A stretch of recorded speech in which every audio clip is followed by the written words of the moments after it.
चैतन्य देव में यह उदारता तथा दूसरों के गुणों का आदर करने की प्रवृत्ति पूर्ण रूप में विद्यमान थी और इस कारण किसी प्रकार का मतभेद अथवा विवाद उत्पन्न हो जाने पर भी वह कटुता अथवा शत्रुता का रूप ग्रहण नहीं करती थी। उनका यही मनोभाव पंडित केशव काश्मीरी से विवाद होने के समय प्रकट हुआ था और इसके कारण वह शास्त्रार्थ का व्यवसायी शीघ्र ही इनका प्रेमी और प्रशंसक बन गया।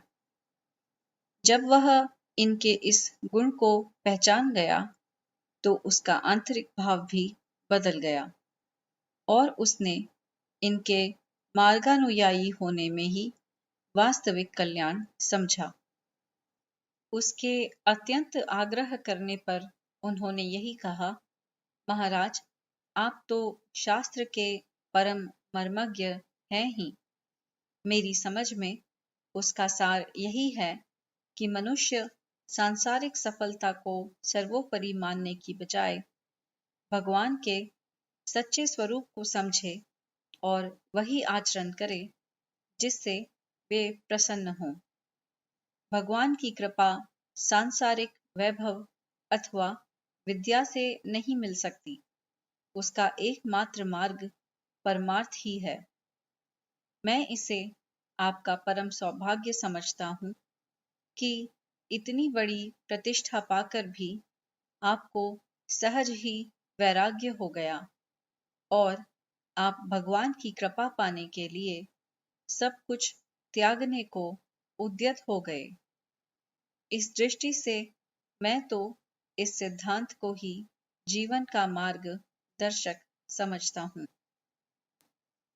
धर्म भजस्य सतंत त्यज लोक धर्मान सेवस्व साधु पुरुषान जहि काम तृष्णाम अन्यस्य दोषगुण चिंतनमाशो त्यक्त्वा सेवा कथा रसमहो नितराम पिबत्वम्। धर्म का आचरण करो और विषय वासना रूपी जो स्वार्थ भाव है उसे त्यागते रहो। सत्संग करके भोगों और लौकिकता की इच्छा को बाहर निकाल लो। दूसरों की आलोचना, गुण दोषों की चर्चा को त्याग कर भगवान की सेवा और चर्चा में जीवन अर्पण कर दो। जो लोग केवल धार्मिक ग्रंथ पढ़ लेने अथवा थोड़ा सा पूजा पाठ कर लेने को धर्मात्मा का लक्षण मान बैठते हैं, वे चैतन्य देव के मतानुसार धार्मिक नहीं माने जा सकते। जब तक मनुष्य नैतिक, चारित्रिक, व्यावहारिक दृष्टि से अपना सुधार नहीं करेगा, तब तक वह धर्मात्मा कहलाने का अधिकारी नहीं हो सकता। पंडित केशव काश्मीरी शास्त्रों का बहुत बड़ा ज्ञाता था और धर्म की व्याख्या भी वह खूब कर सकता था, पर वास्तव में उसके हृदय में धर्म की कोई भावना न थी। उसका शास्त्राध्ययन मुख्यतः दूसरों को हराने की दृष्टि से था और शास्त्रार्थ में वह धर्म शास्त्रों के वाक्यों का जो अर्थ करता था वह भी अवसर के अनुकूल होता था जिससे उनकी विजय हो। इस प्रकार का आचरण वास्तव में धर्मानुकूल नहीं माना जा सकता। धर्म का पालन करने वाला वही हो सकता है जो अन्य मनुष्यों का हित साधन करे, किसी को शारीरिक ही नहीं मानसिक पीड़ा भी न पहुंचाए। भगवान की सेवा अर्चना का उद्देश्य यही है कि मनुष्य अपने निकटवर्ती व्यक्तियों की भलाई, कष्ट निवारण का प्रयत्न करता रहे। अन्यथा भगवान तो स्वयं किसी के पास सेवा पूजा कराने आएंगे नहीं। आत्मा व्यक्ति भगवान के बनाए प्राणियों में ही उसका दर्शन करता है और अवसर मिलने पर सदैव ही उनकी सेवा को उद्यत रहता है। त्याग व तपस्या का जीवन। चैतन्य का जीवन आरंभ से ही परोपकारमय और उदारतापूर्ण रहा था। दूसरों की सहायता से उन्होंने कभी मुंह नहीं मोड़ा, पर इसके साथ उनमें हास्य, विनोद और रसिकता की मात्रा भी कम नहीं थी। बचपन में तो वे प्रायः अपने घर वालों और पड़ोसियों को उधम मचाकर तंग करते ही रहते थे।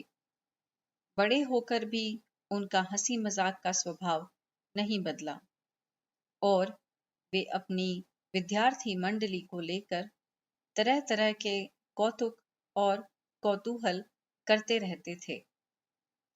कितने ही सीधे साधे व्यक्ति उनकी छेड़खानी से बहुत घबराते भी थे, पर उनके इस व्यवहार में किसी प्रकार का दुर्भाव कभी नहीं रहता था और वे केवल कौतुक प्रियता के भाव से ही ऐसा करते थे। नदिया के कितने ही पंडित जो छोटी आयु में ही इतना सम्मान प्राप्त कर लेने के कारण मन में चैतन्य के प्रति ईर्ष्या रखते थे, उन्हें रसिक शिरोमणि कहकर पुकारते थे। यद्यपि चैतन्य के चरित्र में किसी प्रकार के दोष की बात कभी नहीं सुनने में आई, पर वेशभूषा और रहन सहन में वे बड़े सौंदर्य प्रिय थे और अपनी पत्नी से उनका व्यवहार बड़े प्रेम और अनुरक्तता का था। वे स्वभाव से ही प्रेमी जीव थे और उनको बदले में सर्वत्र प्रेम युक्त व्यवहार प्राप्त होता भी था। इस प्रकार उस समय वे एक अनजान व्यक्ति को विनोदी, श्रृंगार प्रिय और सांसारिक विषयों में अनुरक्त ही प्रतीत होते थे। बाह्य धार्मिक कर्म कांडों की तरफ उनका बहुत कम ध्यान रहता था। आरंभ में वैष्णव धर्म की भक्ति भावना का भी उनमें प्रत्यक्ष रूप में दर्शन नहीं होता था। यद्यपि उनके पिता एक प्रसिद्ध वैष्णव थे और उनके घर में सदा से भक्ति भाव का जोर रहता था, पर उस समय चैतन्य उस तरफ कुछ ध्यान नहीं देते थे और अपना अधिकांश समय मनोविनोद की बातों में ही निकाल देते थे। इससे उनके अनेक शुभचिंतकों को कभी-कभी खेद भी होता था। ऐसे व्यक्तियों में एक पंडित श्रीवास भी थे, जो उनके पिता के घनिष्ठ मित्र थे और इनके परिवार के प्रति सदा सद्भाव रखते थे। एक दिन जब चैतन्य गंगा स्नान करके आ रहे थे, मार्ग में उनसे भेंट हो गई। उनको देखते ही चैतन्य ने प्रणाम किया। श्रीवास ने उनसे किंचित उलाहने के स्वर में कहा, निमाई, अब तुम बालक नहीं हो, अब कुछ गंभीर बनो। तुम्हारे पिता तो परम वैष्णव थे। चैतन्य ने सरल भाव से उत्तर दिया, महाराज, थोड़े दिन ठहरिए, मैं भी पूर्ण रूप से वैष्णव बन जाऊंगा। ठीक अवसर समझकर श्रीवास ने कहा, इसमें राह देखने की क्या बात है? अभी से भक्ति भाव जागृत करना चाहिए। देखो, तुम्हारे समान विद्वान और लोकप्रिय पंडित वैष्णव बन जाएगा तो समस्त देश में वैष्णव धर्म की ध्वजा फहराने लगेगी। चैतन्य ने मुस्कुराकर इतना ही कहा, जैसी प्रभु की इच्छा। आप सब गुरुजनों का आशीर्वाद अवश्य सफल होगा। वास्तव में चैतन्य का व्यक्तित्व और जीवन उस उच्च और साथ ही गूढ़ श्रेणी का था, जिसे साधारण लोग शीघ्र नहीं समझ पाते। उनको नदिया का सर्वश्रेष्ठ पंडित और विद्वान होने की प्रतिष्ठा प्राप्त हो चुकी थी, पर उनमें किसी प्रकार का अभिमान या अहंकार का भाव न था। लोग उनको रसिक शिरोमणि कहते थे और वे गृहस्थ धर्म का सच्चे प्रेमी की भांति पालन करते थे, पर उनमें आसक्ति अथवा वासना न थी। उनके जीवन में कर्म, ज्ञान और वैराग्य का उचित समन्वय हुआ था। उनके हृदय के गूढ़ प्रदेश में भक्ति सरिता भी बह रही थी, जिसे वे निराकार परमात्मा या साकार देव मूर्तियों के बजाय भगवान के जीवित स्वरूपों मनुष्य मात्र की सेवा और उपकार की ओर उन्मुख करना चाहते थे। धीरे धीरे इस भाव के प्रकट होने का समय पास आता जाता था। चैतन्य अपने कितने ही परिचित और मित्रों के साथ पिता का श्राद्ध करने गया क्षेत्र में पहुंचे। संध्या वंदन करके गदाधर भगवान के दर्शनों को गए। मंदिर में गदाधारी भगवान की मूर्ति विराजमान थी। भक्तजन मधुर कंठ से भगवान के चरणों की महिमा का स्तोत्र गा रहे थे। इस वर्णन को सुनते सुनते चैतन्य ध्यानस्थ हो गए और उनका मन सांसारिक बातों से हटकर भगवान के समीप जा पहुंचा। उनके कानों में भक्तों के इस आशय के शब्द आ रहे थे। प्रभु के चरण कमलों को ब्रह्मा जी ने अपने कमंडल के जल से धोया। भगवान के पैर के अंगूठों से जो जल बहा वही गंगा है। कैलाशवासी महादेव ने उसे शीश पर चढ़ाया। भागीरथ तप करके उसे हिमालय पर से पृथ्वी पर लाए। इसी से गंगा पतितों को तारने वाली बनी है। हे पुण्यशाली जनों, भगवान के चरण कमलों में मन को लगाओ। वे पाप, ताप, संताप के हरने वाले हैं।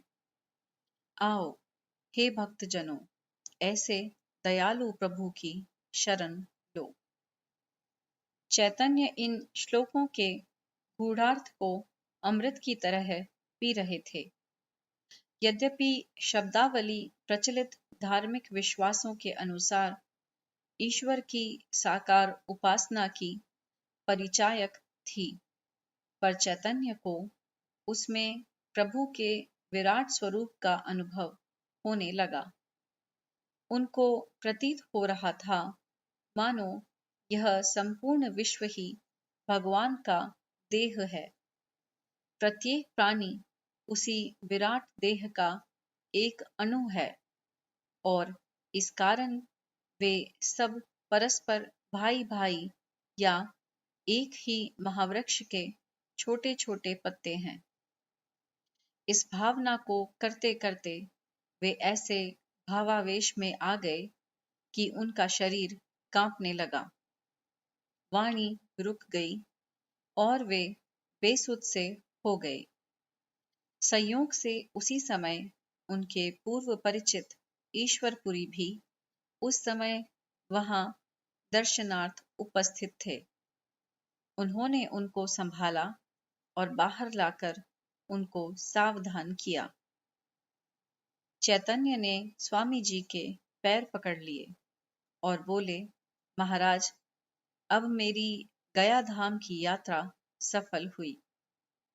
श्राद्ध करने से तो थोड़े ही पितरों का उद्धार होता है, परंतु आप जैसे महापुरुषों के दर्शन से तो करोड़ों का उद्धार हो जाता है। मेरा बड़ा भाग्य है कि आपके फिर दर्शन हो सके।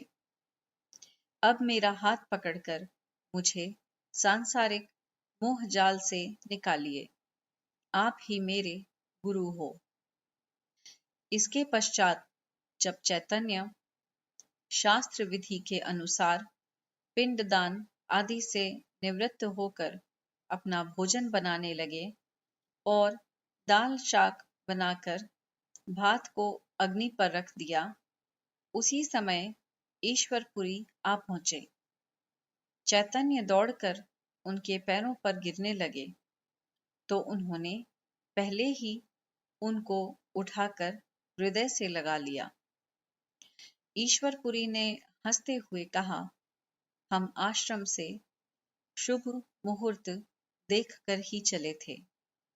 इससे ठीक भोजन तैयार होने के समय आ पहुंचे।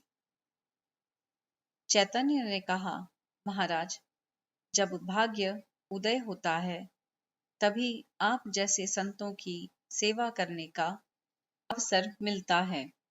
आपके लिए आहार प्रस्तुत है, हाथ पैर धोकर भिक्षा ग्रहण कीजिए। ईश्वरपुरी ने हंसते हुए कहा, यह रसोई हमें खिला दोगे तो फिर आपके लिए क्या बचेगा?